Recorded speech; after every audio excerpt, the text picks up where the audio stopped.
And it's Mark Hoskin, who is 31 and a fireman in London. Mark lives in Milton Keynes and is in his first year of car racing. Before that, he raced bikes for 6 years.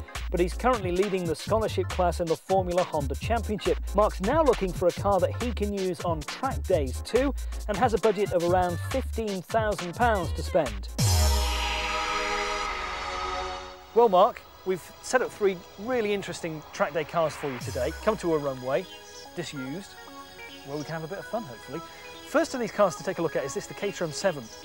Something that's been around a long time. It's got a lot of heritage around the Caterham name, but it's got quite an old-fashioned look to it, this car, isn't it? I've heard they're a really good car to drive, but it does look like it's been around a long time.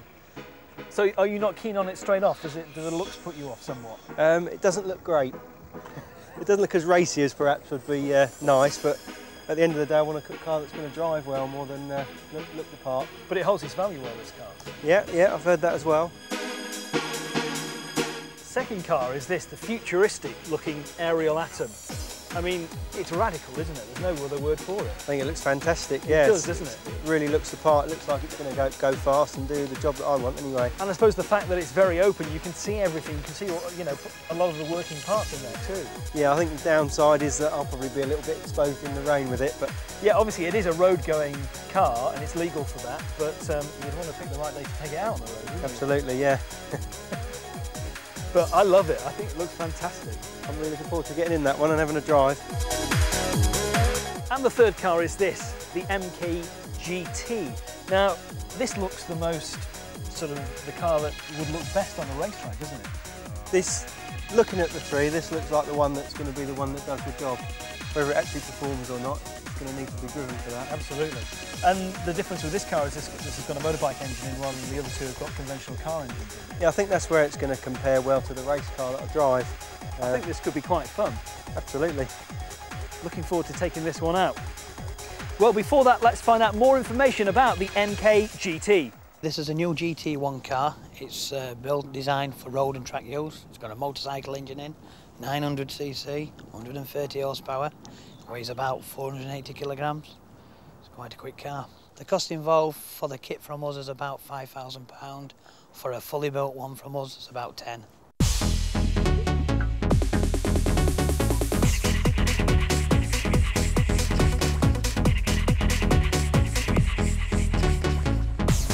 Well, Mark, this is the MKGT. There's no doubt that this is a very raw racing car, isn't it? Yeah, it's very, very responsive. It's got a great engine.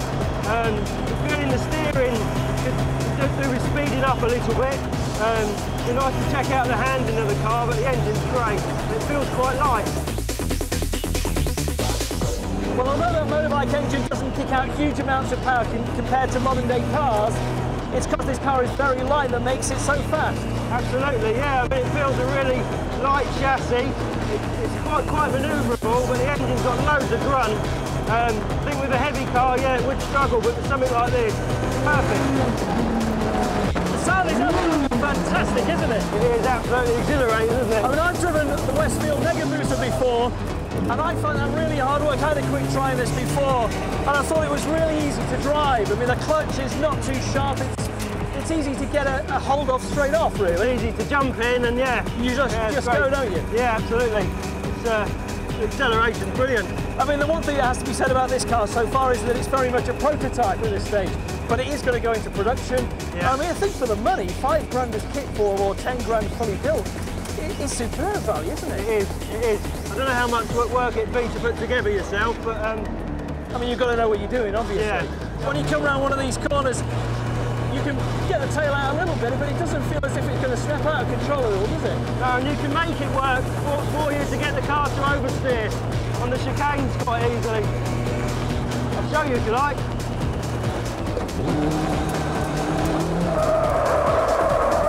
How's that?